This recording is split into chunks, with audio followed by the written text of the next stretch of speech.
Hola, buenos días, muchachos. Espero que estén bien. Hoy día vamos a comenzar o a continuar con la unidad que corresponde a la primera ley. Y un tópico importante de esto es el balance de masa. Ya la semana pasada estuvimos viendo el balance de energía, que es propio de la primera ley de termodinámica. ¿Tienen alguna consulta sobre la primera ley? Sobre el balance de energía.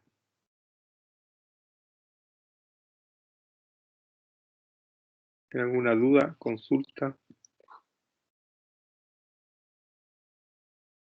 Puedo ver aquí en el chat si les complica activar el micrófono.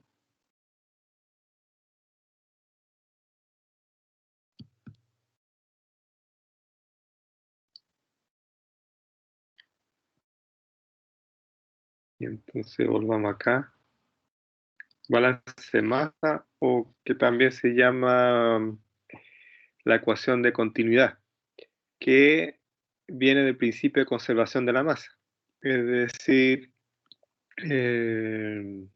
no existe en la naturaleza que un proceso, cualquiera sea natural o artificial, de que, no sé, pues entren 100 gramos y salgan 80 gramos. No, o sea, si entran 100 gramos, salen 100 gramos. Ya, o sea, el principio de conservación de la masa. Esa masa no se va a crear ni destruir, sino que siempre se va a cumplir ese balance de masa. Si sale menos masa, quiere decir que en alguna parte se está acumulando esa masa. Ya, pero que incluso es un principio básico para todos los procesos. Incluso en el área de usted de ingeniería civil, también se hace un balance de materiales. Es decir, los materiales que se compran, lo que realmente se utiliza y el descarte, que serían como los recortes de madera, los trozos de fierro que sobran. Todo eso, al final, la misma masa de materiales debería ser igual a la masa que sale. ¿Ya? La misma, no sé, la misma cantidad de sacos de cemento tienen que ser aplicadas en hacer las mezclas y sobrará algún remanente. Pero como balance de masa, propiamente tal, se tiene que cumplir. Es un principio básico para los procesos. ¿Ya? Y ahí yo les di ejemplo del área de ingeniería civil. Pero esto se aplica en toda la industria, cualquier industria, o sea, como balance de materiales. No necesariamente balance de masa en gramos, kilogramos, sino que también puede ser por unidades. Eh, en materiales, no sé, entran 1000 tablas para una obra, se ocuparon 990 y los otros 10 tablas son trozos que sobraron, pero se tiene que cumplir, se tiene que cumplir ese balance de materiales. Ya.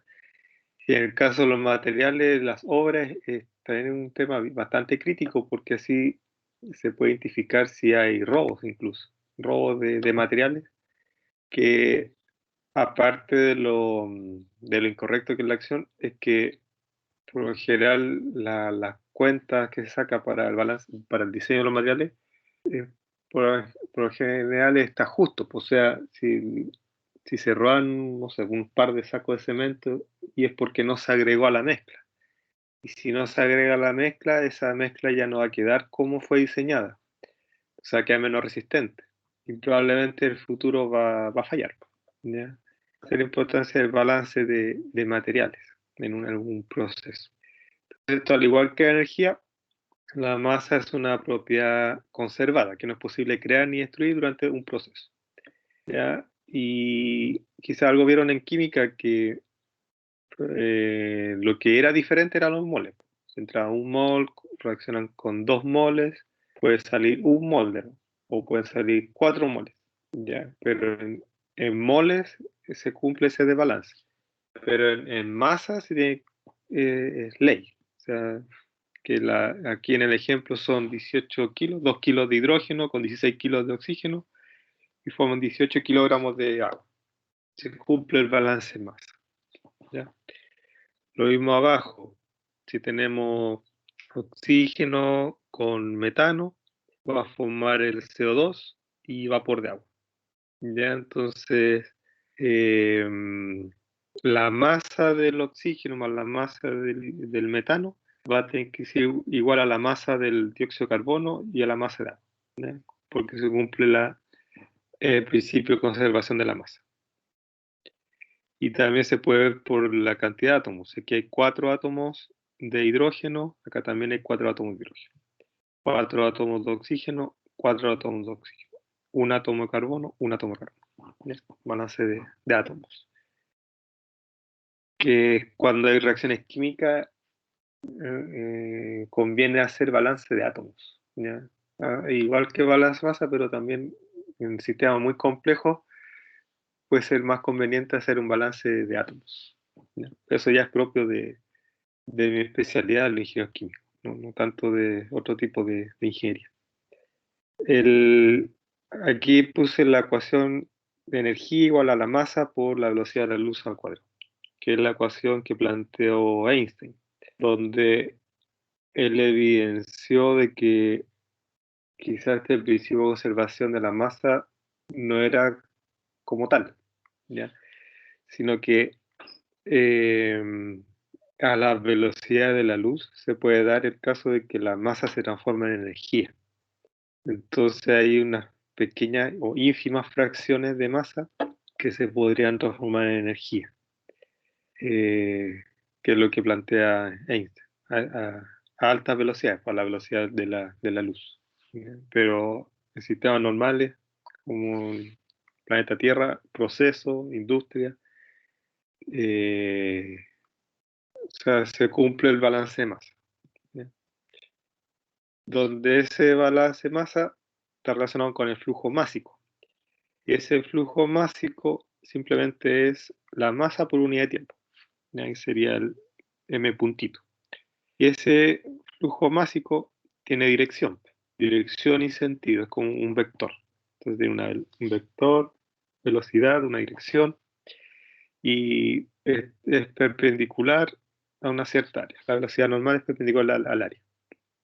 Entonces la cantidad de masa que pasa una sección transversal por unidad de tiempo se llama flujo másico. Entonces un fluido entra o sale comúnmente un volumen de control a través de tubería o ductos. Acuérdense que el volumen de control es un sistema abierto, como una tubería, o como una bomba centrífuga, o como una tobera. Esos son volumen de control. Entonces el fluido entra o sale de ese volumen de control. Entonces ahí cuando tenemos esos flujos, se habla de flujo másico. Y ese flujo másico diferencial, que aparece acá en la diapo, también pasa por un pequeño elemento de área, que es ese pequeño elemento de área de la sección transversal de donde, por ejemplo, esa tubería, ¿ya? La densidad del fluido y el componente de la velocidad del flujo normal a DAC, como aparece aquí en la diapo, se denota por B sub n. Y aquí está expresado como la diferencial del flujo másico igual a la densidad por la velocidad normal por la derivada del área, de esa sección transversal ínfima, de un pequeño elemento de área. Entonces, si esto lo llamamos a ecuaciones más macro, sería el flujo másico es igual a la densidad por velocidad por área, ¿ya? Entonces aquí considera la velocidad normal a esa área. Y eso se puede reescribir de esta forma, con esta integral. Ya, voy a usarlo aquí. Con esta integral que está acá, donde el flujo másico sería la densidad o la velocidad normal, la integral del área. Entonces, por lo general, al final se llega a la ecuación que está aquí abajo. Esto que está aquí abajo, aquí. Flujo másico, densidad por velocidad promedio por el área. Entonces, se considera una velocidad promedio, no la velocidad máxima, sobre todo cuando hay flujos de gas dentro de las cañerías, se considera una velocidad promedio. ¿Por qué? Porque en un fluido se tiende a tener esta forma, una forma parabólica. Entonces, si la velocidad se distribuye de esta forma, quiere decir que hay una función de velocidad con respecto al diámetro de la cañería. Entonces, por lo tanto, si hay una distribución de velocidad, eso se traduce a una distribución de flujo másico. Entonces, para simplificar los cálculos, uno considera un flujo másico total, un flujo másico promedio. Entonces se calcula con la velocidad promedio de esta distribución de velocidad, ¿ya? ¿Y qué es la que mide los caudalímetros? El caudalímetro en la práctica mide una velocidad promedio que va por la cañería. Aquí a la izquierda está, por ejemplo, el flujo laminar, que es este de acá, lo que está aquí al centro, que es que el fluido se transmite por láminas. Cada lámina lleva una cierta velocidad, que es lo que se ve aquí en el GIF. Cada lámina una cierta velocidad, logrando una velocidad máxima. Y cuando no se conduce el fluido así como por láminas, es que se llama flujo turbulento. Es decir, la distribución de velocidad ya no es lineal, sino que en distintas direcciones, en direcciones aleatorias, ¿ya? Y que es la comparación que está aquí a la izquierda, por láminas y totalmente turbulento, ¿ya? O sea, flujos de velocidad, o sea, vectores de velocidad en distintas direcciones. Ahí. Mientras que acá todas las direcciones de velocidad son en lámina y en un solo sentido. Mientras que aquí son en todas las direcciones, la velocidad. ¿Ya? Algo turbulento. Pero eso lo deberían ver en detalle en mecánica fluido y hidráulica. Entonces, el flujo másico necesita saber la densidad, la velocidad promedio y el área. Y densidad por velocidad, esto es caudal. Entonces, B punto. Densidad, perdón. Es, el caudal es velocidad por área. Velocidad por área es caudal. Velocidad por área, caudal. Y el caudal es metros cúbicos partido por segundo, o pie cúbico partido por segundo, o litros partido por hora, o mililitros partido por segundo, etc. Bueno, volumen partido por tiempo. Y ese caudal, a multiplicarlo por la densidad, queda con unidad de flujo másico. Y la densidad, por lo general, se considera una densidad constante, no una distribución de densidad. A menos que estén usando un software como ANSYS, donde pueden incluir esa variación de densidad. Tengan una ecuación que conozcan, que sea densidad en función de la distancia o la densidad en función del tiempo, ¿ya? Pero por lo general se considera una densidad constante. Y ese caudal también se conoce como flujo volumétrico, ¿ya? El V puntito, que es velocidad por área. Y es el volumen de un fluido que pasa por una sección transversal en una cierta unidad de tiempo. Aquí de nuevo está la imagen de cómo se mueve el fluido dentro de una cañería.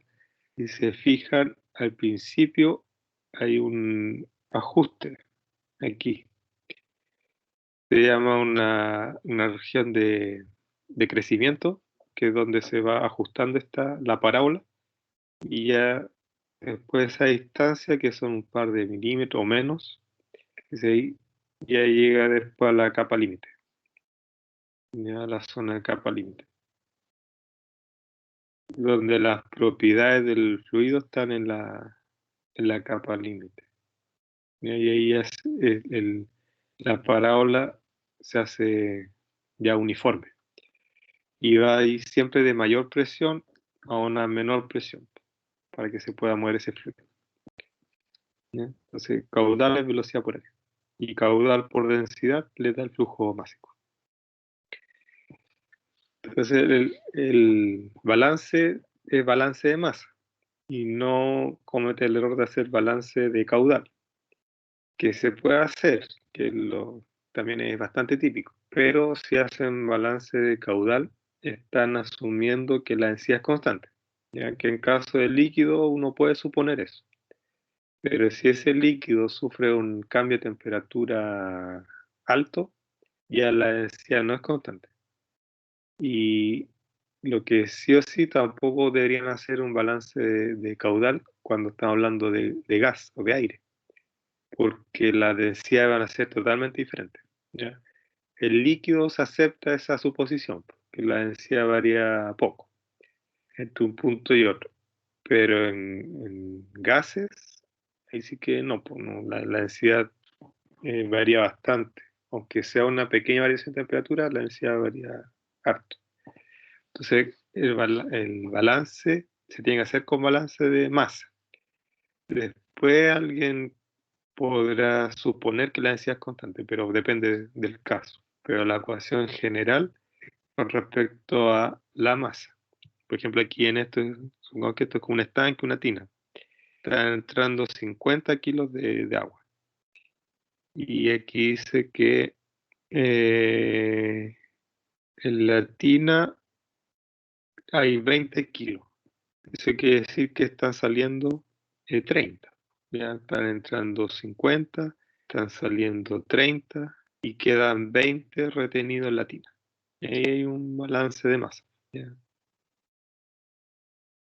Entonces masa de entrada menos masa de salida es igual al cambio de masa en el volumen de control.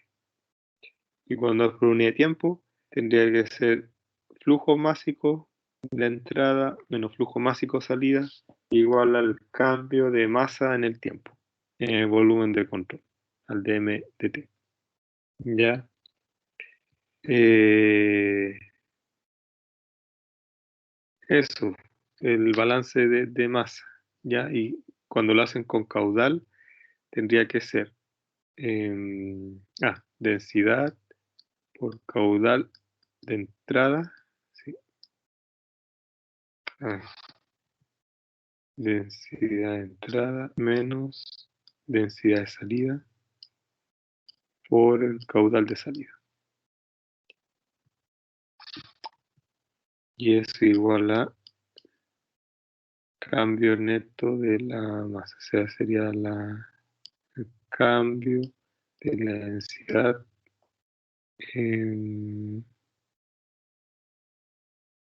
con caudal lo estoy haciendo. Sería de B, volumen, aquí, que era, no es delta, es derivada aquí. Usar la gomita aquí, para escribirlo bien.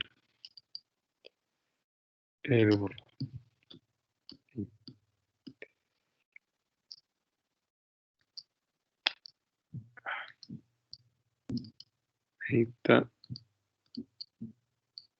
Oh, bueno, agarra la. Ahí. A ver. A ver. Pantalla.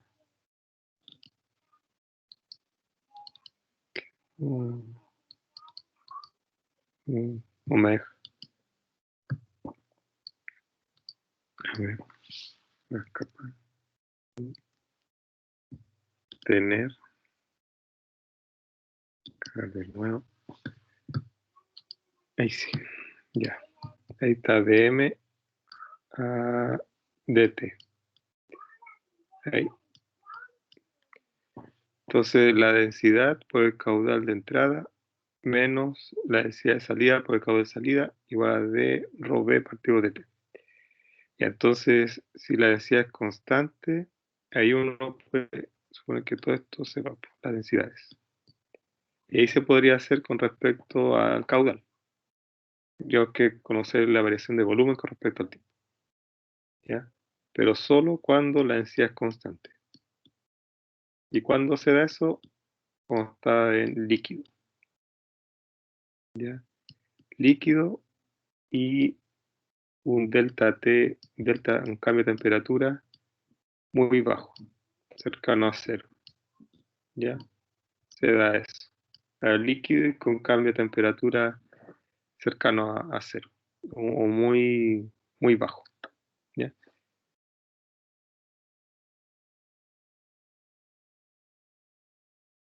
Entonces la masa total dentro del volumen de control va a ser la integral de la densidad con los cambios de volumen que haya dentro de ese volumen de control.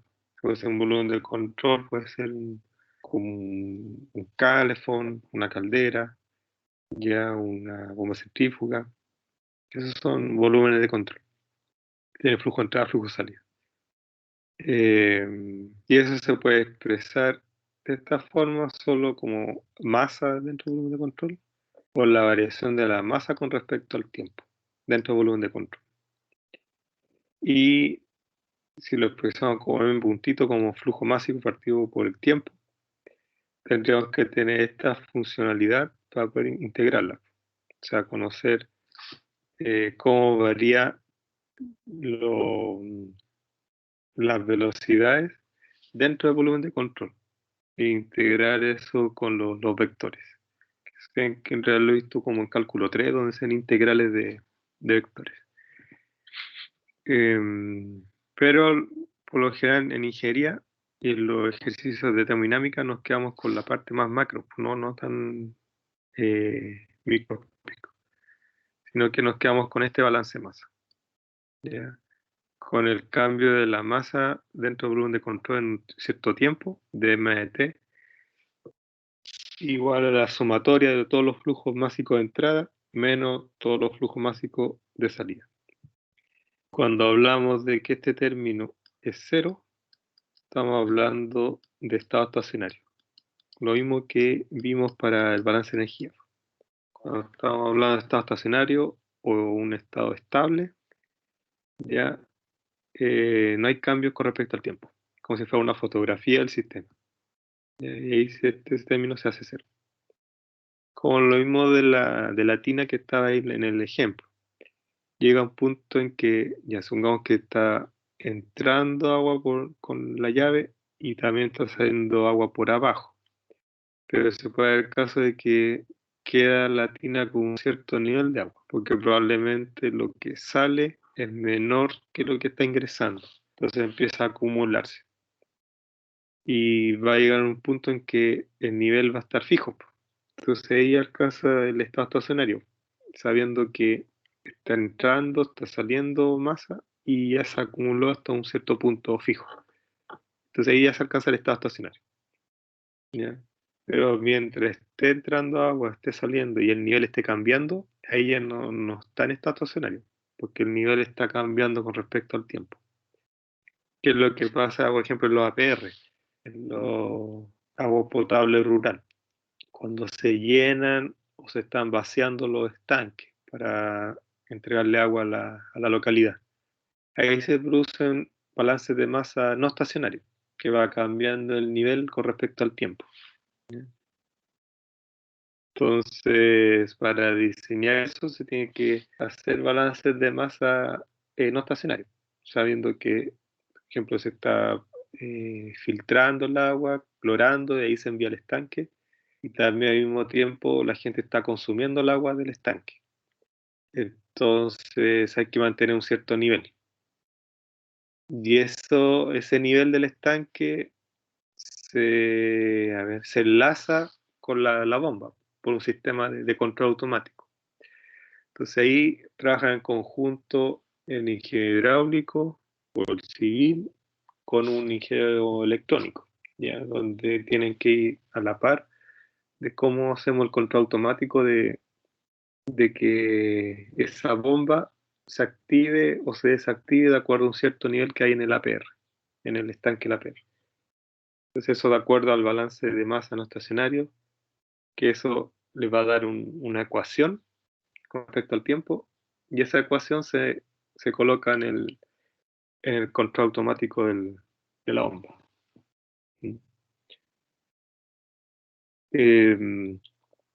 Por ejemplo, acá tengo un volumen de control, hay un flujo másico donde entran 2 kilogramos por segundo, acá entran 3 kilogramos por segundo, entonces saldrán 5 kilogramos partido por segundo. Se cumple como balance de masa. Ahí, ¿ya? Y como es estado estacionario, asumiendo que el dm de t es 0, ¿ya? Se nos queda que el flujo másico de entrada, la sumatoria de todos los flujos másicos de entrada, es igual a la sumatoria de todos los flujos másicos de salida. ¿Ya?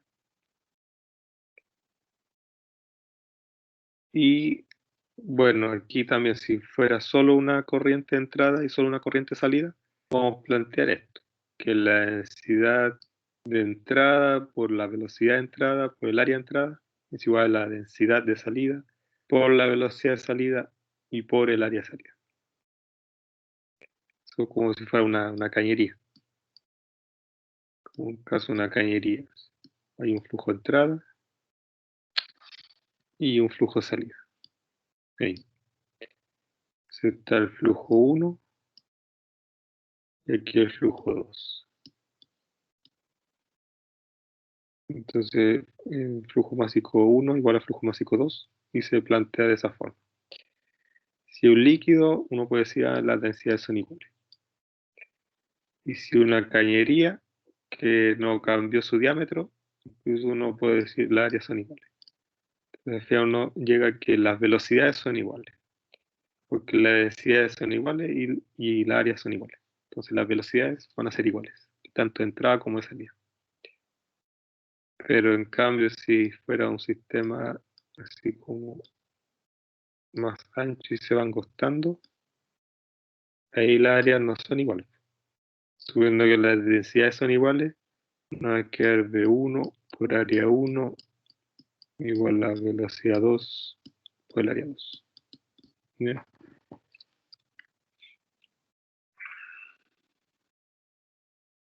Entonces el flujo incompresible estable, que sería el caso de los líquidos, como las densidades van a ser iguales, se puede plantear con caudales. Entonces la sumatoria de los caudales de entrada es igual a la sumatoria de los caudales de salida. Pero solo en este caso, cuando es flujo incompresible, es decir, líquidos, o fluidos que no hayan cambiado su densidad con respecto a la entrada y la salida. ¿Ya? Ahí uno puede plantear eso.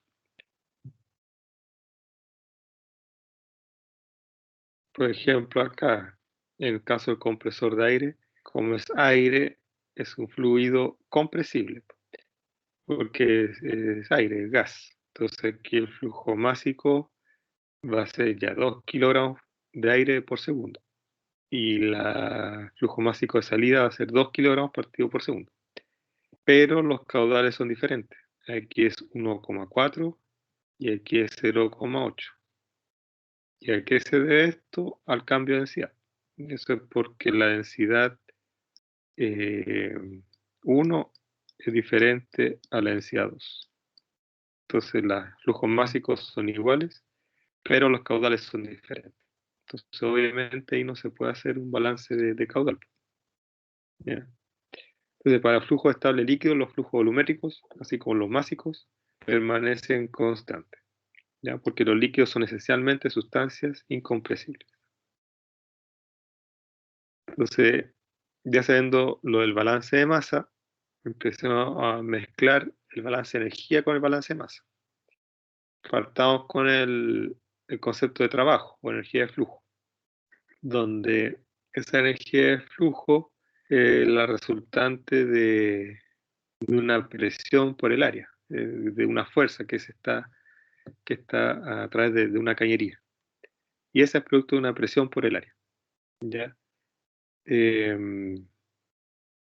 Entonces, esa energía de flujo trae una cierta fuerza que va a entrar al volumen de control y también después va a salir con una cierta fuerza. Entonces, a esta energía, esto que está entrando y esto que está saliendo, es lo que se conoce como la energía de flujo, porque es como si fuera un pistón que está lanzando el fluido hacia el volumen de control y otro pistón que está sacando el fluido desde el volumen de control. Entiéndase como volumen de control que puede ser un intercambiador de calor, una caldera, ¿ya? Algo que tenga un flujo de entrada y un flujo de salida. ¿Ya?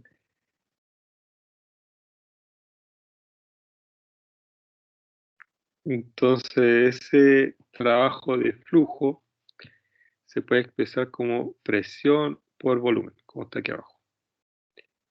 Ya que fuerza por desplazamiento, la fuerza se puede escribir como presión por área, y área por desplazamiento se puede escribir como volumen. Entonces al final es presión por volumen.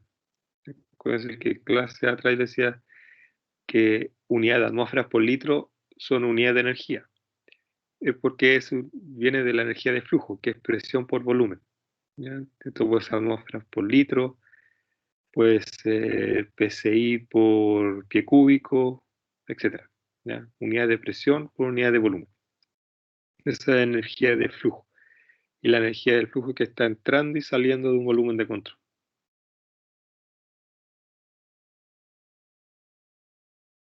Entonces, acá puse una imagen GIF para que sea más claro la energía que trae este flujo. Viene de la cañería y entra bueno, una expansión de la cañería. Entonces viene con toda esa energía, el flujo entra a una zona donde había flujo a una baja velocidad. Entonces se notan las distintas velocidades. Pues obviamente lo blanco, lo rojo son los valores más altos y lo azul y negro son los valores más bajos en velocidad. Entonces aquí viene esta energía de flujo, presión por volumen y entra al volumen de control. Y ya después entra al volumen de control como presión por volumen. Entonces se considera esa energía de flujo como parte de la energía que recibe ese volumen de control. Entonces, cuando hacemos balance de energía de un fluido en movimiento, tenemos que hay que considerar la energía de flujo. ¿Y dónde se considera? Porque previamente teníamos que era la energía interna, más energía cinética, más energía potencial. Pero ahora aparece la energía de flujo que está aquí. Entonces se agrega el término de energía de flujo. Ya sería P por V más los otros términos de energía que habíamos visto. Interna, cinética y potencial. Se agrega el término P por V. Y ese P por V más energía interna es lo que se conoce como entalpía. ¿Ya? Entonces ahora los sistemas como volumen de control se hacen los balances de energía con entalpía. Como estaba hablando, simplemente de un estanque o una habitación que no hay un fluido en movimiento, o sea, no hay flujo entrada y flujo salida, el balance de energía se plantea con energía interna, porque no hay una energía de flujo. ¿Ya? Por ejemplo, que dejo esta tarea que este ejercicio lo vamos a resolver la próxima clase. Pero un ejemplo de estos balances de energía, ya, y analizar cómo se trata este ejercicio. En este caso es una olla a presión que está saliendo vapor de una olla de 4 litros, ¿ya? Cuya presión de operación es 150 kilopascal. Aquí 150 kilopascal. Se observa que la cantidad de líquido en la olla disminuyó de 0,6 litros, disminuyó 0,6 litros en 40 minutos. Entonces aquí ya podemos ver que está la variable tiempo en el ejercicio. Entonces eran 4 litros y en 40 minutos disminuyó 0,6 litros. Después de imponerse condiciones estables de operación, o sea, en estado estacionario, y que el área de la sección transversal de la abertura de salida es 8 milímetros cuadrados, el área aquí de la abertura de la boquilla, donde sale el vapor aquí, ¿ya? De la olla a presión, 8 milímetros cuadrados. Entonces determina el flujo másico del vapor y la velocidad de salida, las energías total y de flujo del vapor por unidad de masa y la tasa a la cual sale la energía de la olla con el vapor. ¿Ya? Entonces, con lo que hemos visto hasta ahora, incluso esta clase y las clases anteriores y todas las clases desde el primer día de clase del semestre, deberían resolverlo o avanzar bastante en la resolución del ejercicio. Ya, por eso se lo dejé como tarea para que lo pensara. Lo que sí lo vamos a resolver en la próxima clase, pero lo importante es que intenten hacerlo, el ejercicio. ¿Ya? Que lo piensen, porque incluso lo pueden encontrar resuelto, pero la idea es que, como le dije en la clase pasada, que intenten resolver el ejercicio, que lo piensen, aunque estén una hora pensando cómo se hace el ejercicio, pero esa hora es valiosa, porque están ahí modificando su cerebro y lo están entrenando para pensar cómo se resuelve el problema. ¿Ya? Y ahí se amolda su estructura mental para después plantear la resolución del ejercicio. Que eso es lo que uno observa cuando ve el desarrollo de los ejercicios que en los alumnos. Que uno lo detecta al tiro cuando un alumno que no estudia mucho porque es un desarrollo desordenado, no tiene pie ni cabeza. ¿Ya? No tiene un orden lógico. No tiene esa práctica de desarrollo de ejercicio que se nota al tiro. Entonces, como pista, tenemos la cantidad de energía transportada, que va a ser la energía producto de la masa que está saliendo de la olla. Y hay un planteamiento para la energía de esa masa, ¿ya? En función de la entalpía, energía cinética, energía potencial. Entonces, lo pueden plantear en función del tiempo, ¿ya? Y ahí ver qué términos se puede eliminar de acuerdo al enunciado del ejercicio. Entonces, en términos generales, un balance de energía va a quedar de esta forma, ¿ya? Entonces, después uno puede plantear esta ecuación y simplemente va descartando términos. ¿Ya? Por ejemplo, uno dice, ya no está entrando un flujo de calor, esto se hace cero. El primer término, Q entrada cero. Tampoco hay flujo de trabajo, ya esto también es cero. Entonces, está con la ecuación general y uno empieza a descartar términos. Ya, la diferencia de energía potencial entre la entrada y la salida es prácticamente despreciable, entonces esto se va, GZ se va. Como las cañerías son iguales, las energías cinéticas son iguales, se van también. Y así uno va descartando términos. Entonces esto es lo que ocurre en la entrada al volumen de control y esto es lo que ocurre en la salida del volumen de control. Que es lo que les mencioné cuando vimos la primera ley. Dije que era mucho más cómodo plantearlo como balance de energía y no enredarse con los signos. Ya, porque cuando vimos la primera ley, vimos ya que el cambio de energía era igual a Q menos W. ¿Ya? Pero eso hay que tener en cuenta la ley de los signos del calor y el trabajo. Si lo planteamos de esta forma, nos olvidamos de los signos, ¿ya? Que es lo que se hace en ingeniería. Lo planteamos como energía de entrada igual a energía de salida. Y después eh, ya está de forma implícita el signo, porque uno ya sabe si el trabajo está entrando, está saliendo, uno ya lo colocó de esa forma en el balance de energía. ¿Ya?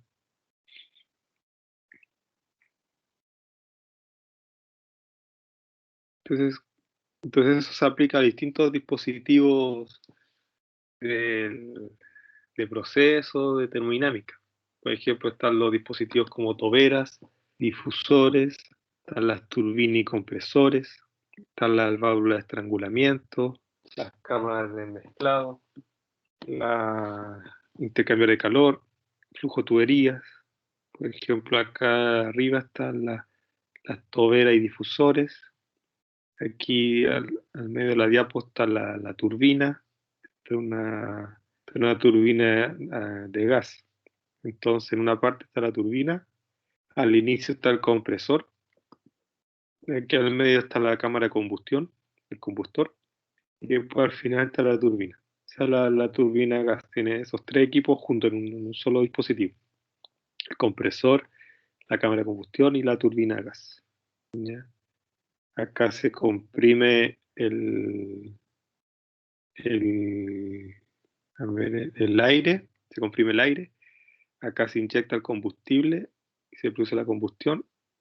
Y los gases de combustión son los que mueven los álabes de la turbina y se genera la electricidad. Acá hay una cámara de mezclado, acá abajo. Aquí al lado derecho hay un intercambio de calor que sería una caldera tubular de tubo y carcasa. Estas son las más típicas, las típicas de caldera. Y acá al lado izquierdo era un flujo en tubería. ¿Ya? Entonces las toberas, partamos por las toberas y difusores. Y vamos viendo el balance de energía y masa para los distintos dispositivos. Una tobera es un dispositivo que incrementa la velocidad de un fluido a expensas de la presión, mientras que el difusor incrementa la presión de un fluido al desacelerarlo. Entonces, en este caso, en el caso de las toberas y difusores, la tasa de transferencia de calor entre el fluido que fluye por una tobera a un difusor y los alrededores muy pequeños. Entonces se considera prácticamente que el Q es cero. O sea, prácticamente se considera como diabático, ya que el fluido tiene velocidad alta y por lo tanto no se mantiene suficientemente el tiempo en el dispositivo como que ocurra alguna transferencia de calor importante. Es decir, lo que decía tiende a ser adiabático. Y por otro lado, la tobera y difusores no tienen un trabajo, es decir, no hay un trabajo de entrada y un trabajo de salida. Entonces no se considera un flujo de trabajo en ese dispositivo. Y tampoco va a haber un cambio de energía potencial, porque el cambio de nivel también es insignificante. Pero sí hay cambios de velocidades muy altas. Entonces sí se considera la energía cinética en estos dispositivos. Aquí en video.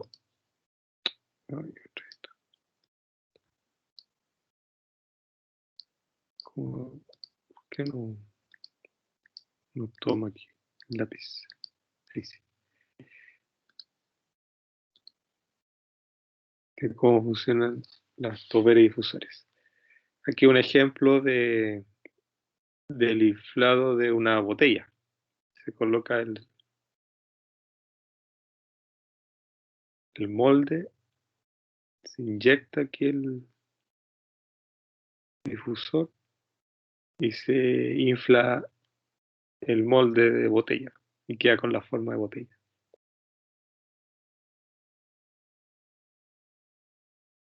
Ahí se produce la expansión del aire y queda con la forma de botella.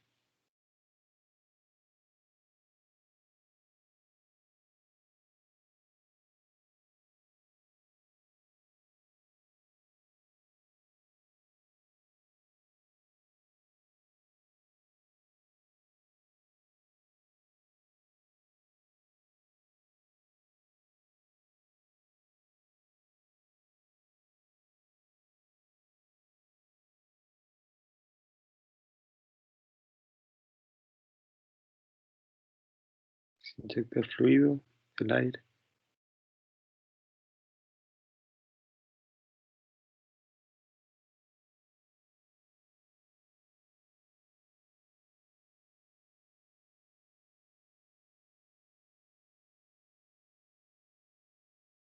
Queda la botella con la forma, ¿ya?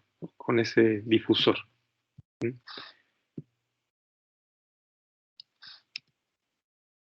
Ejemplo de una tobera. Dice, una tobera cuya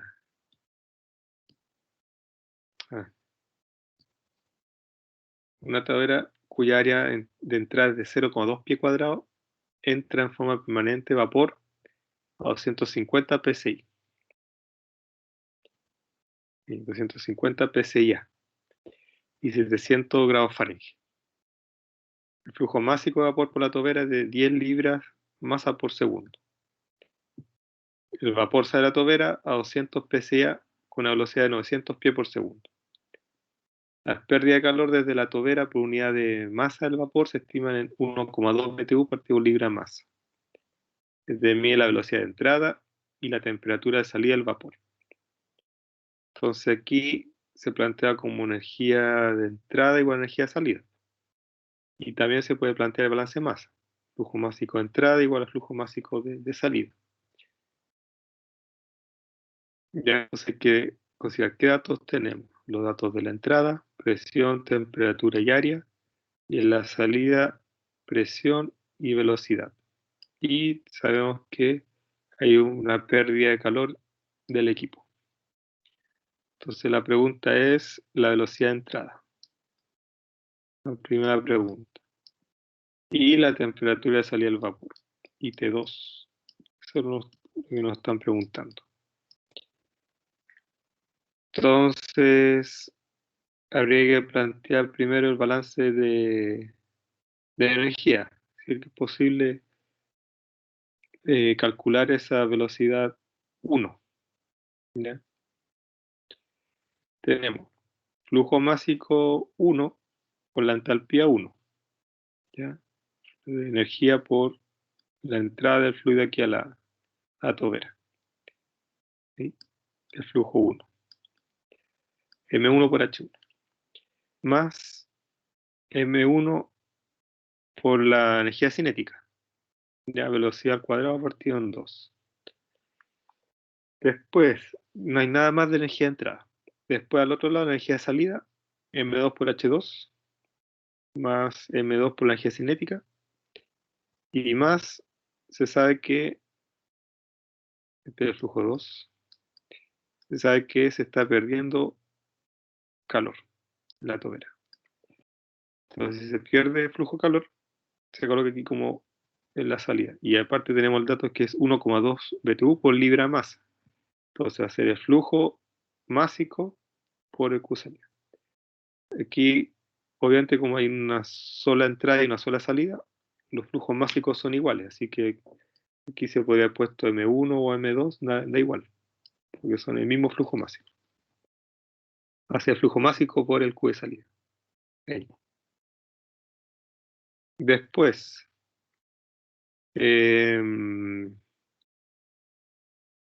para resolver esto, para llegar a velocidad 1, aquí está nuestra incógnita. Aquí nuestra incógnita y también la temperatura 2 está acá. Entonces tenemos dos incógnitas y una sola ecuación. ¿Cómo se resuelve eso? Si tenemos una pura ecuación y tenemos dos incógnitas. ¿Alguna sugerencia para resolver el problema?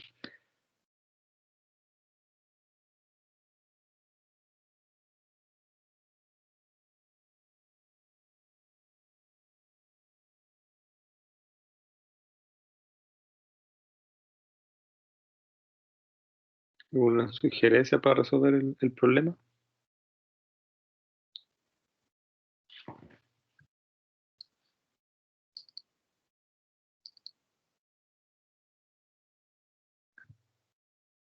Y pueden anotar por el chat, los que están presentes.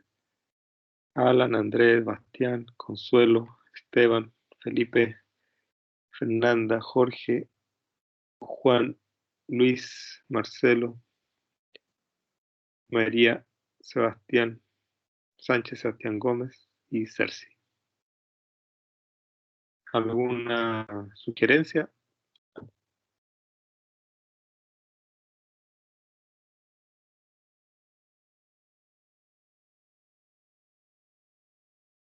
Para resolver el problema. Calcular el H2, profe, ¿no? No, que H2 depende de la temperatura 2. Eso es lo que falta aquí para resolver el problema, es también plantear el balance de masa. Que balance de masa sería, bueno, M1 igual a M2. ¿Ya? M1 sería la densidad 1 por la velocidad 1, el área 1. Igual a la densidad 2 por la velocidad 2 por el área 2. Ya la densidad 1 se puede sacar porque tenemos presión y temperatura de las tablas de vapor. La velocidad 1 es la incógnita. A1 es conocido. Densidad 2 no se conoce porque no tenemos la temperatura. 2. B2 es dato y A2 tampoco se conoce. A ver.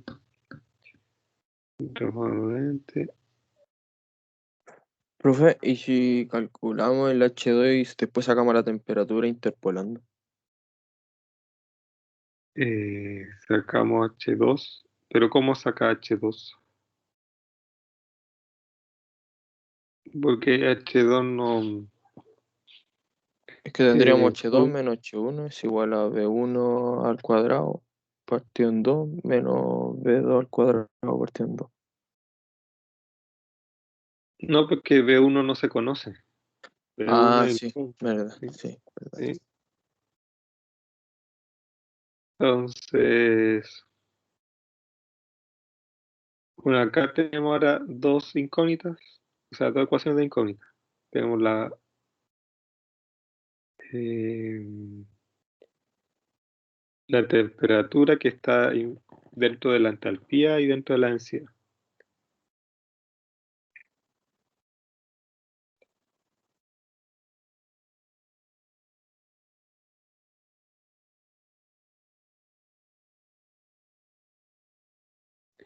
Si se fijan, flujo másico se conoce.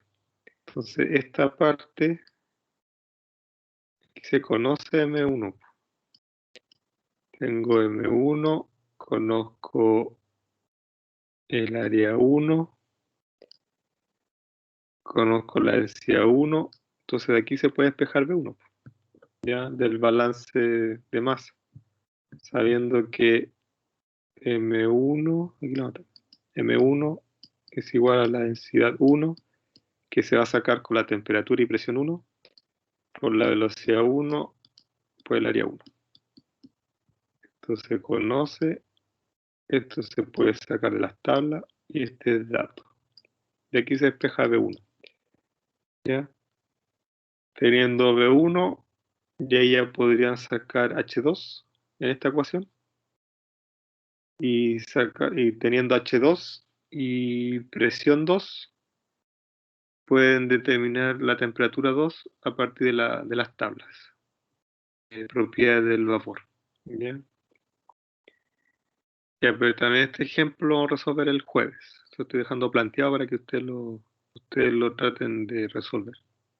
Después las turbinas y compresores, donde la turbina es un dispositivo que pasa el vapor a través de la turbina, mueve los álabes o aletas o el rotor, y ese rotor gira dentro de un generador y se produce la electricidad. Ya, estas son las turbinas a nivel industrial, turbina de vapor. Ya, y el vapor o el gas a alta temperatura y alta velocidad hace que gire esta aleta. Y ese fierro que se ve aquí o esa barra gira dentro de un generador y produce la electricidad. Acuérdense que el giro de esa barra entre dos bobinas se genera un campo eléctrico y ahí se genera la electricidad. ¿Ya? Entonces, a medida que el fluido pasa por esta turbina, se genera un trabajo contra las aspas o álabes. Estas están unidas a la flecha, o sea, al trabajo flecha, la cual a su vez gira y la turbina produce el trabajo. Por otro lado, los compresores, que es lo que está al lado derecho, se utilizan para incrementar la presión de un fluido. Entonces aquí se inyecta un trabajo al sistema para comprimir el gas.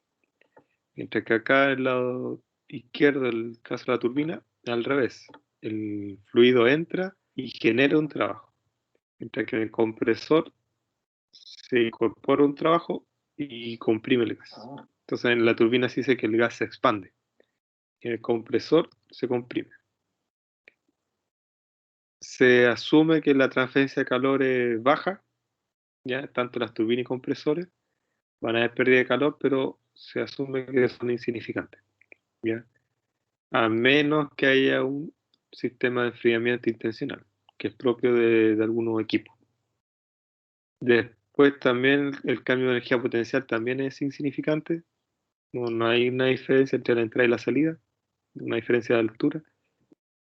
Mientras que las velocidades sí pueden considerarse, pero son bajas comparadas con las otras magnitudes de energía. ¿Ya? Se podría dar un cambio importante de energía cinética, pero eh, el valor del cambio de entalpía es mucho mayor que el cambio de energía cinética. ¿Ya? Entonces, la velocidad del fluido encontrada en la mayor parte de las turbinas son muy altas. Entonces, el fluido experimenta un cambio importante de energía cinética. Sin embargo, este cambio es por lo general muy pequeño con respecto al cambio de entalpía. Por lo tanto, no se toma en cuenta. ¿Ya?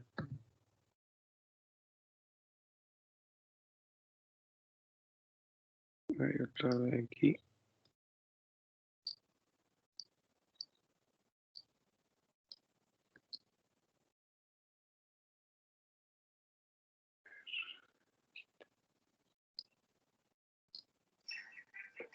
Seguramente has visto alguna vez un Un parque ejemplo de eólico. turbina, el Pero, aerogenerador. ¿sabes cómo se transforma la fuerza del viento en energía eléctrica? Vamos a explicarte el funcionamiento de un aerogenerador. Cada aerogenerador lleva una veleta en su parte superior que le indica la dirección del viento. Ello le permite girar sobre la torre y orientarse automáticamente. Las palas también giran sobre su eje para ofrecer la máxima resistencia. La fuerza del viento, es decir, la energía cinética contenida en el movimiento de las corrientes de aire, hace girar las palas. Estas están diseñadas para captar al máximo su energía. Pueden llegar a medir más de 60 metros de longitud cada una. Y están fabricadas con materiales muy ligeros y resistentes para facilitar su movimiento. Por eso pueden producir energía incluso con vientos muy suaves, desde unos 11 kilómetros por hora. Con vientos muy fuertes, por encima de 90 kilómetros por hora, las palas se ponen en bandera y el aerogenerador se frena por motivos de seguridad. Las palas están unidas al aerogenerador a través del buje, que a su vez está acoplado al eje lento. El eje lento se llama así porque gira a la misma velocidad de las palas, entre unas 7 y 12 vueltas por minuto. Para producir electricidad es necesario aumentar la velocidad a la que gira el eje lento. Esa es la misión de la multiplicadora que eleva dicha velocidad más de 100 veces y la transfiere al eje rápido. El eje rápido, que gira hasta más de 1500 vueltas por minuto, está unido a un generador. El generador aprovecha la energía cinética del eje rápido para transformarla en electricidad, una forma de energía fácil de transportar y de utilizar.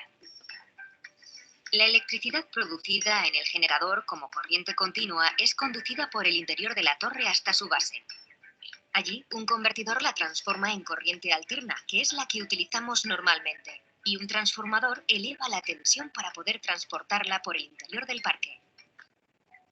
Desde cada aerogenerador, la corriente alterna es conducida por cables soterrados hasta la subestación. En ella se eleva nuevamente la tensión para poder incorporarla a la red eléctrica y transportarla hasta los puntos de consumo. Así es como utilizamos la fuerza del viento para iluminar ciudades, alimentar industrias, escuelas u hospitales, o hacer funcionar nuestros electrodomésticos de forma limpia y sostenible. Es un ejemplo de turbina, ¿ya? La turbina de aerogenerador. Por ejemplo, acá también otro caso que vamos a resolver, tenemos datos de la presión, temperatura, la velocidad y el Z de potencial, de energía potencial. Y aquí presión de salida, el título, calidad del vapor, la velocidad del fluido y el Z. Entonces, teniendo todos estos datos, ya nos piden que comparemos la magnitud de entalpía, energía cinética y energía potencial, determinar el trabajo hecho por unidad de masa del vapor que fluye por la turbina. Aquí solo se da la potencia, pero hay que tener el trabajo de la potencia, porque está trabajo, el W puntito es potencia. Pero nos piden determinar el trabajo y calcular el flujo másico del vapor. ¿Ya? También planteando el balance de energía, vamos a resolver eso. Ya, el balance de energía acá sería el flujo másico 1 de entrada por la entalpía 1 igual a flujo másico 2 por la entalpía 2 más el trabajo de salida. Perdón, aquí faltó el puntito. No, aquí el tiro. Estamos por línea de tiempo. Aquí es potencia. ¿Ya? Esto es energía de flujo, tasa de energía de flujo, tasa de energía de flujo y acá potencia. Faltó el puntito. Ejemplo de compresor.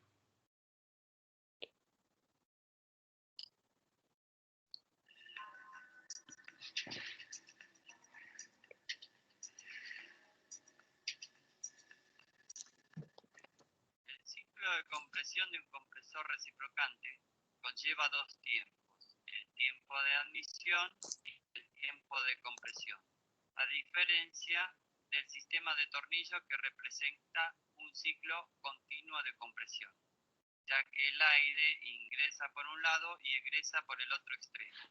En este recorrido, el espacio entre los rodillos va disminuyendo para lograr la compresión del aire.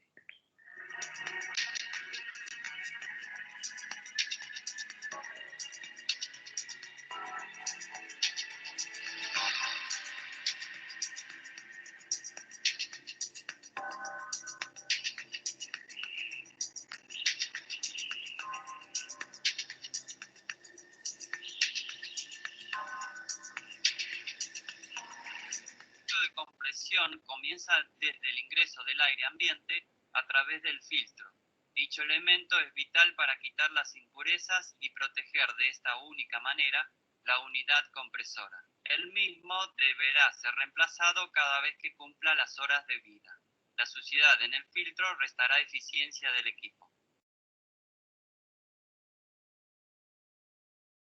A continuación, la válvula de admisión permitirá el ingreso del aire hacia el cabezal de tornillos, cada vez que ésta esté en posición abierta, a la vez que evita la contaminación del filtro con aceite después que la misma hace el cierre.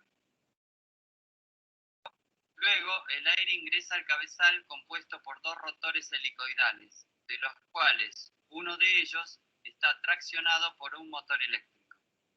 El aire que desplazan los tornillos es medido en litros por minuto.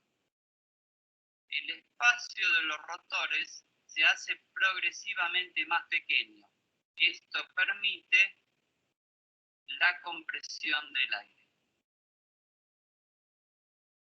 El proceso de compresión del aire crea una temperatura elevada y para esto se inyectará aceite especial para este fin dentro del cabezal. El aceite cumplirá tres funciones vitales que son lubricar los componentes, rulemanes y sellos, sellar el espacio entre los rotores, no permitiendo el egreso del aire hacia la entrada, y además retirar la temperatura de los rodillos para permitir el trabajo de los mismos a temperaturas óptimas. Una vez que egresa el aire junto con el aceite de los tornillos, pasa por una manguera que se conecta con el tanque separador. Aquí parte del aceite decantará en el depósito y el fondo del mismo contendrá el nivel de aceite de la unidad compresora.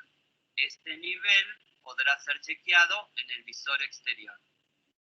El aceite caliente del fondo del tanque separador fluirá a través de la válvula bypass hacia el radiador, donde se produce el enfriamiento del mismo. Posteriormente, el aceite volverá a los tornillos para realizar un nuevo ciclo.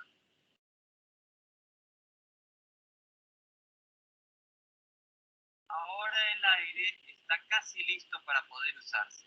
Previo a la salida, el último paso será el filtro separador de aceite, donde finalmente se retirará. Ya. Y un ejemplo de un compresor también, que la idea es reducir el volumen de un gas. Lo otro es la válvula de estrangulamiento, donde en este caso, bueno, hay distintos tipos de válvulas. Puede ser un tubo capilar, un tapón poroso, una válvula ajustable, y hay cientos de tipos de válvulas. Puede ser para líquidos, para gases, ya no el mismo tipo de válvula. Si usted se fija en su casa, la válvula para el gas es diferente que las válvulas que se usan para el agua que está en el jardín. Y las válvulas de jardín distintas a las válvulas o ya que están dentro de la casa. Distintos tipos de válvulas mariposa, válvulas de pistón, ya válvulas de aguja, ya válvula de compuerta, distintos tipos de válvulas que supongo que van a ver también en hidráulica, mecánica fluida. ¿Ya? Entonces, es cualquier dispositivo que restringe el flujo, lo cual causa una caída de presión importante en el fluido. Y algunos ejemplos comunes son válvulas ajustables, los tubos capilares o tapones porosos. ¿Ya? La caída de presión en el fluido suele ir acompañada de una gran disminución de temperatura. Por esta razón, los dispositivos de estrangulamiento son de uso común en aplicaciones de refrigeración, y la magnitud de la caída de temperatura o a veces el aumento de temperatura durante un proceso de estrangulamiento se rige por una propiedad llamada coeficiente Joule-Thomson, que eso es crítico en el caso de algunos gases que tienen un alto coeficiente de Joule-Thomson, porque eso quiere decir que al producirse una caída de presión, la temperatura de este fluido baja drásticamente. Yo lo evidencié cuando trabajé con dióxido de carbono. Entonces, al bajar la presión en una válvula desde 70 bar a una atmósfera, que era abrir la llave hacia al ambiente, el CO2 disminuye la temperatura también bruscamente. Entonces eso hace que se enfríe mucho la cañería y la humedad ambiental o agua que haya estado cerca de la cañería se congela. Incluso dentro de la cañería se podría congelar. Entonces eso haría que se produjera un tapón de hielo dentro de la cañería. Entonces eso es peligroso. Pues es importante ese coeficiente Joule-Thomson, sobre todo en este tipo de gases como el CO2, que bajan su temperatura para compensar la caída de presión. ¿Ya? Entonces, cuando alguien trabaje con gases, con CO2, aire, oxígeno, eh, gases nobles, tiene que tener en cuenta el coeficiente Joule-Thomson, ¿ya? Para cuando se produzcan las expansiones o caída de presión, ¿ya? Que puede ser un parámetro crítico. En el caso de las válvulas, se considera que es un comportamiento isentálpico. ¿Por qué? Porque como ya el cambio de energía potencial es despreciable, se asume también que es adiabático. El cambio de energía cinética también es muy bajo. Entonces, al final, lo único que queda es que la entalpía de entrada igual a entalpía de salida. Entonces, se habla de un proceso isoentálpico en el caso de las válvulas. Y además que el trabajo que se necesita para mover la válvula es despreciable. Entonces, también ese trabajo se considera como cero. Por lo tanto, va a quedar como entalpía 1 igual a entalpía 2. ¿Ya?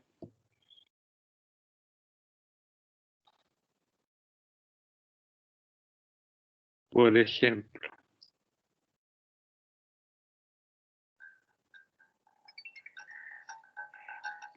aquí es el caso de una válvula de bola.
Ya.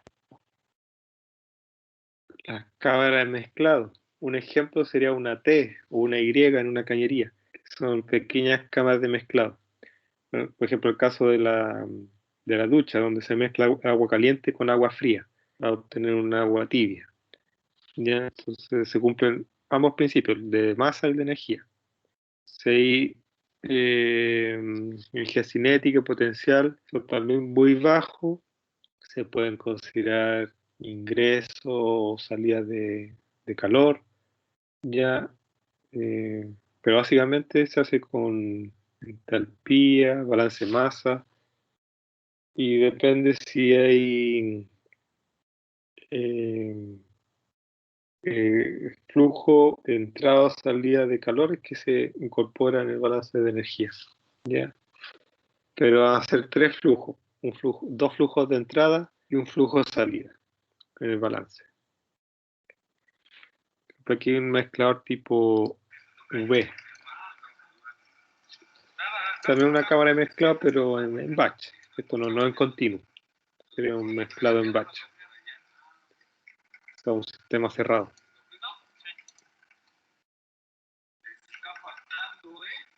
Por eso es que no está llevándose a cabo bien la mezcla, volumen. No lo está, sí, exacto.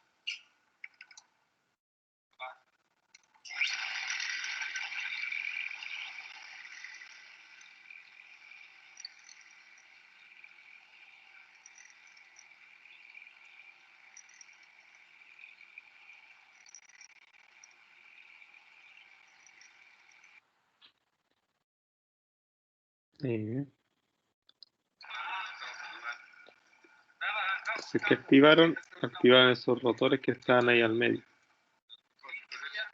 para lograr una mejor mezcla.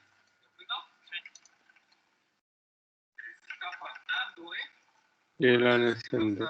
Llevándose a cabo bien la mezcla, volumen. No lo está, sí, exacto.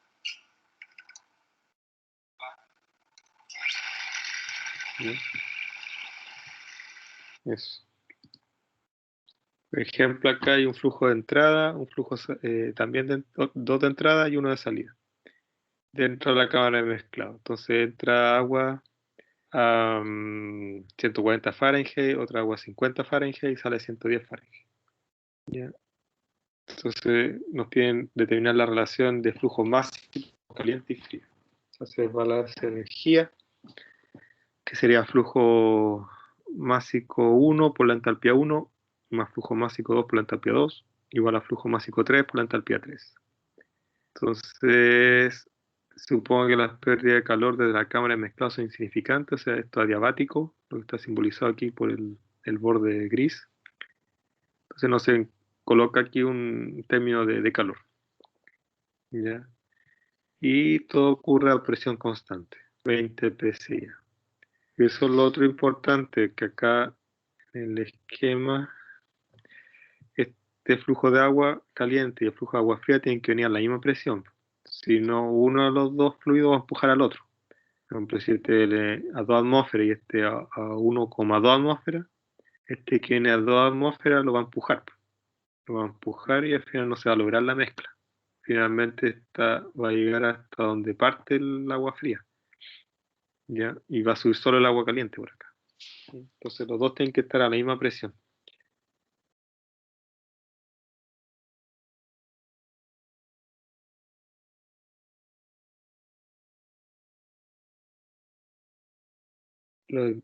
Los intercambiadores de calor son un equipo bastante común en la industria y en los edificios. Por ejemplo, las calderas son intercambiadores de calor. Entonces aquí se considera un fluido caliente que se va a enfriar y un fluido frío que se va a calentar, ¿ya? Que es lo que está esquematizado aquí abajo. Por ejemplo, el fluido B entra a 70 y sale a 35. ¿Por qué? Porque le entregó el calor al fluido frío, que entró a 20 y salió a 50. ¿Ya? Estos dos fluidos no se mezclan, sino que uno pasa por fuera del tubo, por acá y fuera del tubo, y otro pasa por el interior del tubo. ¿Ya? Lo más común es que, por ejemplo, en las calderas, el vapor o los gases de combustión estén dentro de los tubos y por fuera de los tubos esté el agua. ¿Ya? ¿Por qué? Porque si estuviera el agua dentro de los tubos, al pasar el tiempo se juntaría mucho sarro, ¿ya? Mucha caliza, mucha costra caliza. Entonces es más fácil limpiar los tubos por fuera que limpiarlos por dentro. Entonces se opta por colocar el agua por fuera y los gases de combustión por dentro de los tubos. Que esos son los que están acá, pues intercambio de calor. Esos son de tubo y carcasa. Estos son los tubos, lo que está por fuera es la carcasa. Entonces un fluido pasa por fuera de los tubos y otro entra por el interior de los tubos.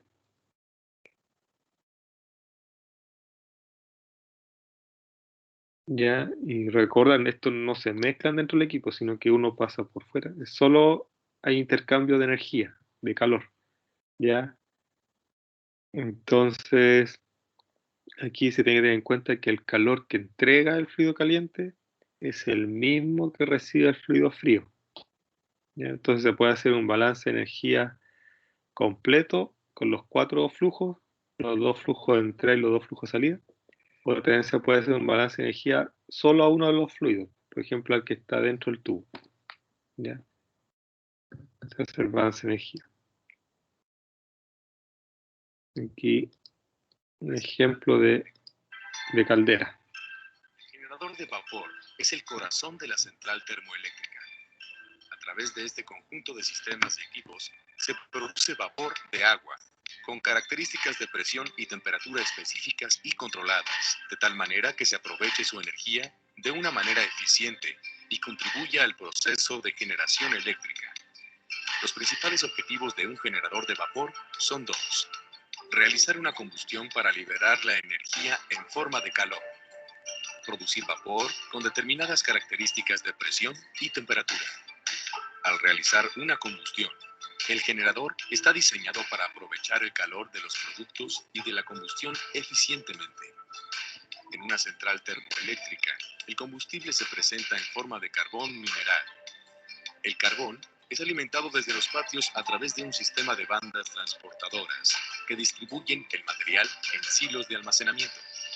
Los silos de carbón ayudan a que la alimentación de carbón sea constante y controlada.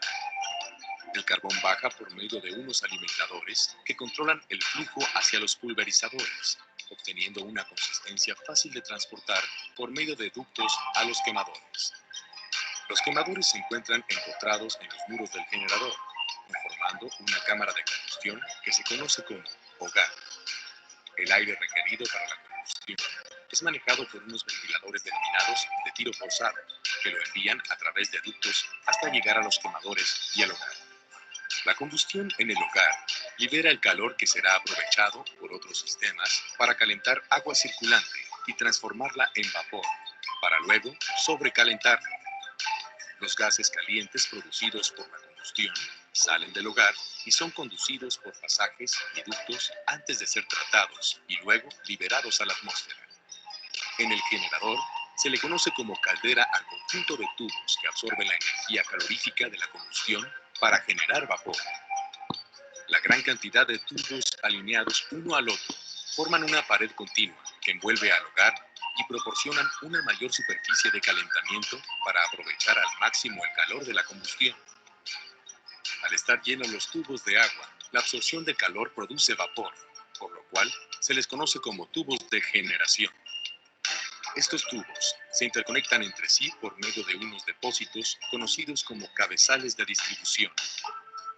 El domo superior es un tipo de depósito cilíndrico horizontal con un nivel determinado de agua que sirve para separar el vapor producido y el agua, y está conectado a los cabezales por medio de tubos elevadores. El circuito de circulación de agua se cierra con los tubos bajantes que conducen a un domo inferior por el exterior del hogar y por lo tanto no están expuestos al calor. En las centrales termoeléctricas, la circulación puede ser natural o asistida por medio de bombas para un mayor control. El vapor saturado que sale del domo es calentado de nuevo por el sobrecalentador, que al estar expuesto al calor del hogar, eleva la temperatura del vapor a los niveles requeridos por la turbina en otra parte del proceso.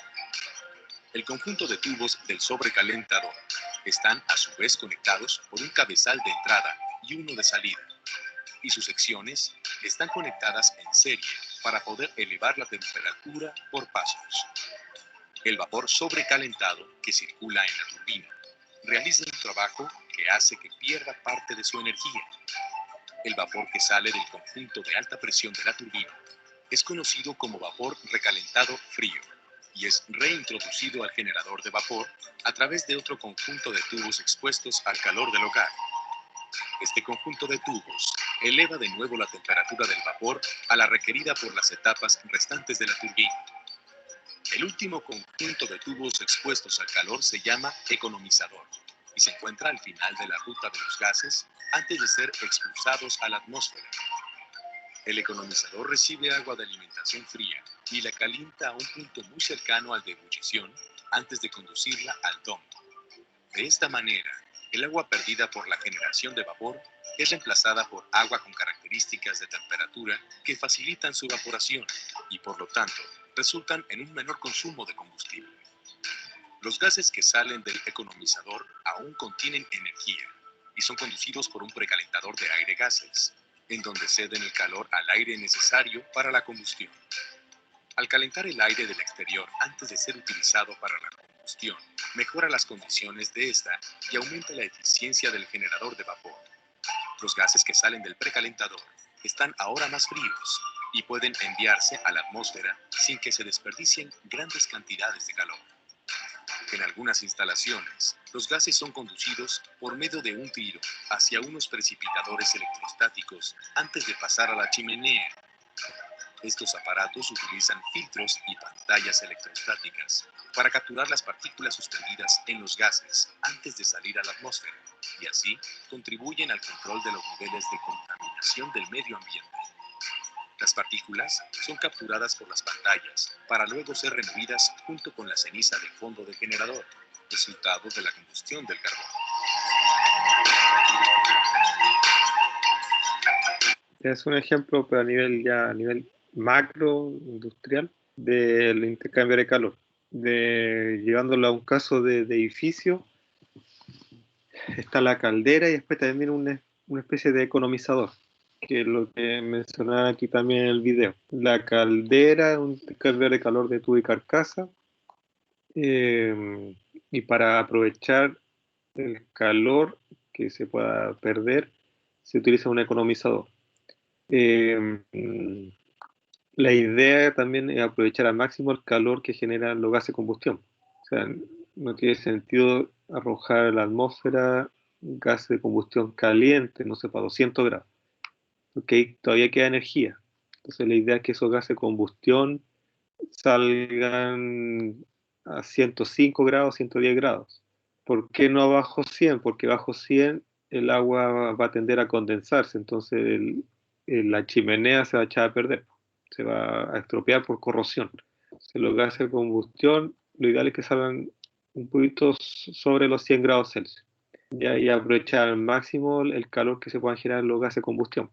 No tiene sentido enviar a la atmósfera gases de combustión a 300, 400 grados, se está perdiendo energía. Y perder energía es perder combustible, y combustible en exceso al final se traduce en algo económico, un gasto innecesario. Un ejemplo de cambio de calor, aquí está entrando fluido frío a 15 grados, por fuera de los tubos y se calienta a 25, hasta 25. Y por los tubos va el fluido caliente que entra a 70 y sale a 35. Entonces ahí se plantea este balance de energía, flujo másico 1 por la entalpía 1, otro flujo de entrada sería M3 por H3, y lo que sale es M2H2 más M4H4. Y se considera adiabático que no hay pérdida de calor hacia el ambiente, que todo el calor queda acá dentro del equipo, se transfiere del fluido caliente al fluido frío y no hay pérdida de calor hacia el ambiente, ¿ya?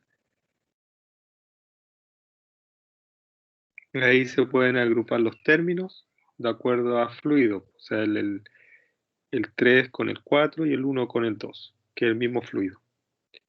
Como el flujo másico es el mismo, se pueden agrupar. Va a ser M por delta H3, 4 igual a M por delta H2U.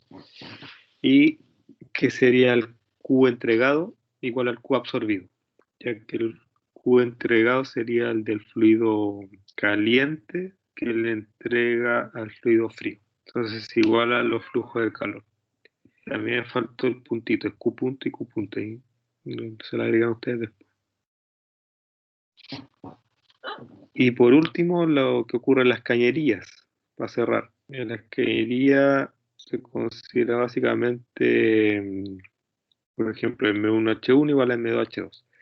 A menos que haya un flujo de calor que se esté perdiendo, o sea, una cañería que no esté aislada, o también se puede dar el caso que dentro de la cañería haya trabajo de flecha o alguna resistencia eléctrica que esté calentando el fluido que esté en la cañería. Por ejemplo, se puede dar el caso de ductos en edificios, donde se puso resistencia eléctrica para calentar el aire en los ductos y ese aire caliente se transmite a los distintos departamentos como aire caliente para calefacción, como en este caso. Un ducto de aire, se calienta este aire con una resistencia eléctrica y el aire se transmite hacia los departamentos, el aire caliente. Aquí el balance de energía sería M1 por H1 más el trabajo de entrada, trabajo eléctrico, potencia, en realidad M puntito, voy a agregar aquí puntito, y igual a M2H2. ¿Ya? Y para cerrar otro equipo industrial que considero que es importante, la bomba centrífuga. Y que es típico Las para bombas centrífugas son los área de ingeniería civil. dispositivos de bombeo preferidos en el mundo hidráulico. En este video veremos el concepto de trabajo de las bombas centrífugas. En el corazón del sistema está el impulsor. Tiene una serie de paletas instaladas en el interior de obenques. El impulsor siempre está inmerso en agua. Cuando se hace rotar el impulsor, hace que el líquido que lo rodea también rote.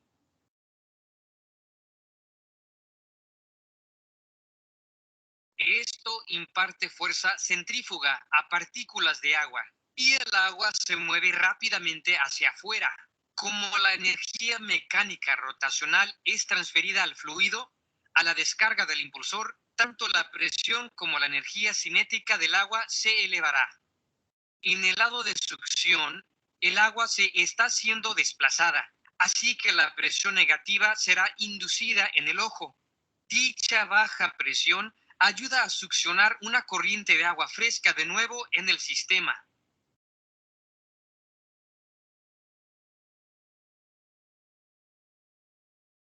El impulsor es instalado dentro de una carcasa. Así, el agua que se mueve hacia afuera será recolectada dentro de él y se moverá en la misma dirección de rotación del impulsor para descargar la boquilla.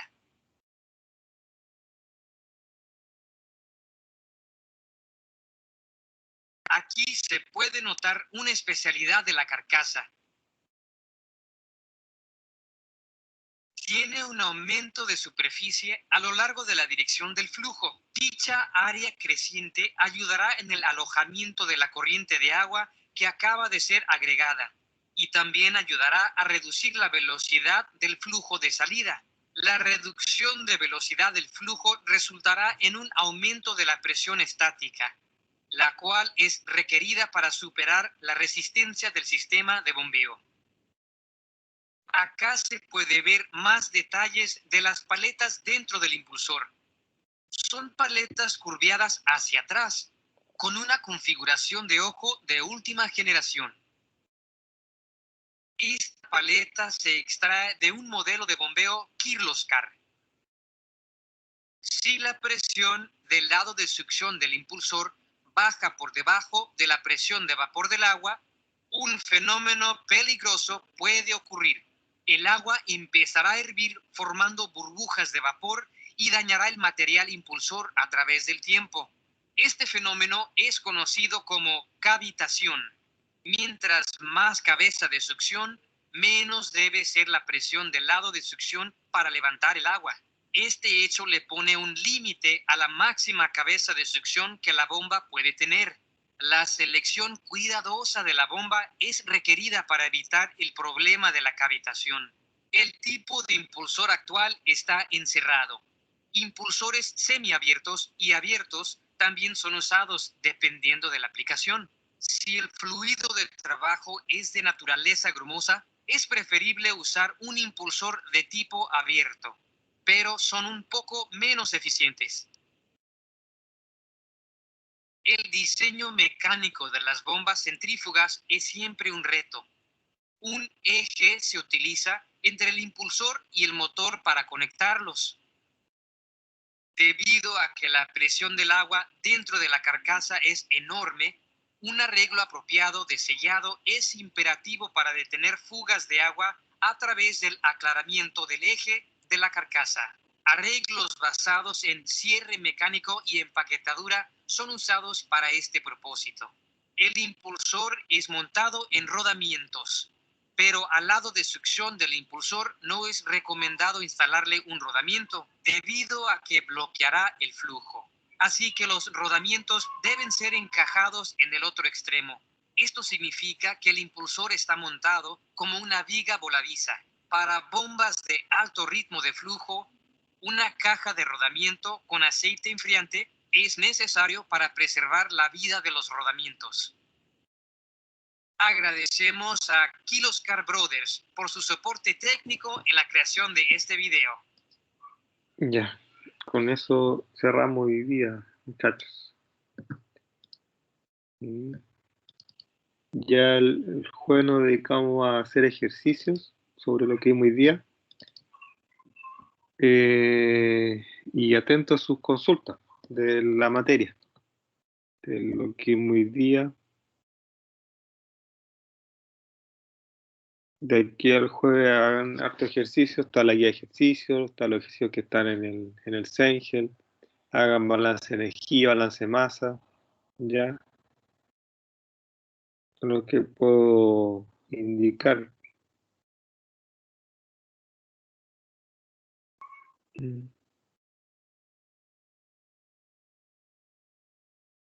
No hay consulta, no hay dudas.